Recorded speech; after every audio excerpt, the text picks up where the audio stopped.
Glancing at the RV, I noticed he had children's underwear on the dash, along with kids' toys and junk piled up. Make no mistake, we are reacting to a camping horror story today, but I don't have a camping horror story to relate to. I do have a funny story that had something horrible that happened in it that I can tell you about. So when we were young, as most of you probably did as well, we did some really stupid shit. I ain't even gonna lie. A lot of the stuff that we did was absolutely nuts. And this one time we decided that we were going to borrow one of our neighbors that we were camping next to's canoe and paddles. Now, a canoe, if you're not familiar with it, it's sort of like a really slender boat. They flip over relatively easy, and a lot of people use this as a fishing vessel when they want to go out solo because they're very easy to maneuver. You can pick them up in and out of a truck relatively easy. You can steer them and move them around with a paddle relatively well, and it gives you a little bit more versatility when you're fishing. But they flip over very, very easy, and we were pretty careful not to mess this up. So we get all drunk on liquor that we wasn't supposed to be drinking and decide that we were gonna borrow the neighbor's canoe that we were camping next to. So we go out in the lake by the moonlight, and one of the guys that I was with, let's just call him Jim. Jim decides that he's gonna do something silly and jump out of the boat into the water. It's dark, y'all. It's like 1 o'clock in the morning. You can't see anything except for with the moonlight's hitting, and he's gonna jump into a freshwater lake with no telling what's in it. Alligators, fish, snakes. He didn't find any of those, but what he did find is a branch that was sticking straight up. Ended up impaling him in a very questionable place and needing minor medical attention. So we were drunk and we weren't supposed to be. We had borrowed the neighbor's canoe at the campground, and we had a friend writhing in pain in the bottom of the boat that needed possible medical attention. The story doesn't get much more interesting from there. We returned the boat, we got to land, and we were convinced that, well, he was convinced that he can wait until the morning to go to the doctor. He managed to put a band-aid on his bobo or wound, and nothing really bad came out of it. It could have been a lot worse though, and I gotta say, that's one of the craziest things that I've ever been a part of in camping. But it just goes to show there's some crazy things that can happen out when you're camping, and we're probably gonna hear about one today from Spook's channel. Make sure to go over to Spook's channel and subscribe to him, guys. Hit the notification bell, and if you like stories just like this and reactions to them, make sure you subscribe to my channel as well. Let's get into the story. Here we go. Were multiple families camping in Colorado. We were a couple of miles from our campground and having a great time around the campfire. That was until a strange man just showed up at our group camping site. That's so weird, dude. I was the first one to notice him. He just watched us behind different trees from a distance. After a moment and a few friends noticing him, that's creepy. A few of us said hello, but he wouldn't answer. Yet, just hello? If I just saw somebody just like, you know, it's one thing being in a remote area. It depends how remote they were in. But if you're in a camping area that a lot of other campers frequent, it's not really crazy just to see somebody walking around, right? What is crazy is when they don't communicate with you and they're kind of peeping at you from around trees and stuff. You automatically assume sinister intent.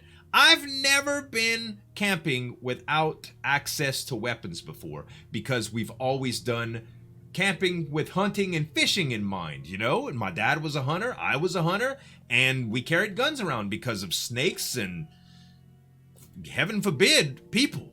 When he saw the kids, he tried to talk to them repeatedly. The kids? We were a big group of adults, but since we had children with us, some of the guys finally went over and confronted him. Right, He claimed to not be watching us and just walked away.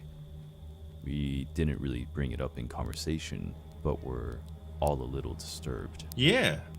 Later that night, he pulled up in an old beat-up RV and parked while blocking us in right next to our makeshift group site. Oh no. The RV itself was bizarre and creepy. And again, I was the only one to notice it was actually him in the RV. So, you know the old stigma about white vans, right?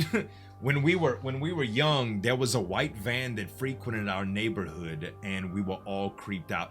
It would pass at just strange times during the night, and it would slow down in front of driveways and stuff. And we were always convinced that there was a kidnapper or something driving it, you know? But of course, nothing ever happened from this, but this was just our little imaginative minds thinking things. But stigmas about stuff like this really hit home.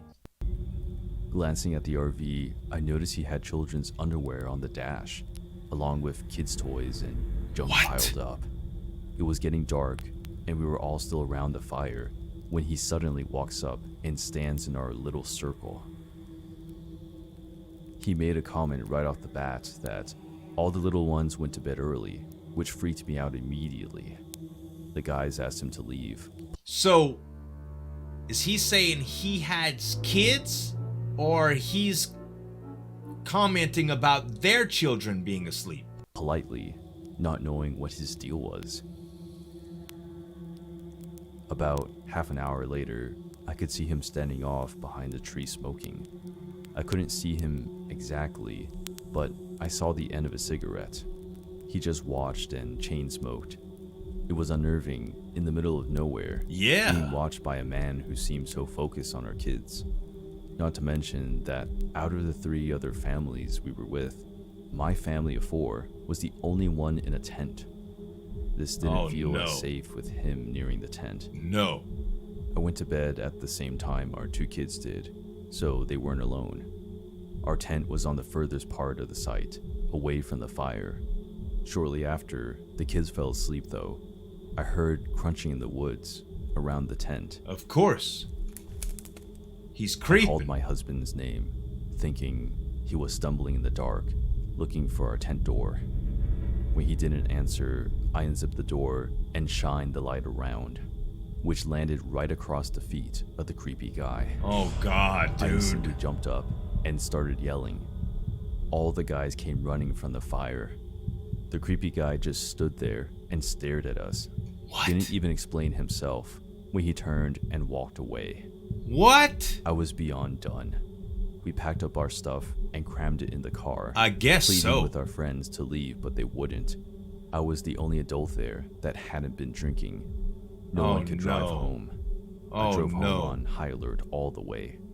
Our friends that stayed did have guns, and they all had secure campers and RVs to sleep in. Thank goodness. They came home the next night, though, telling us they had even more bizarre encounters with the man.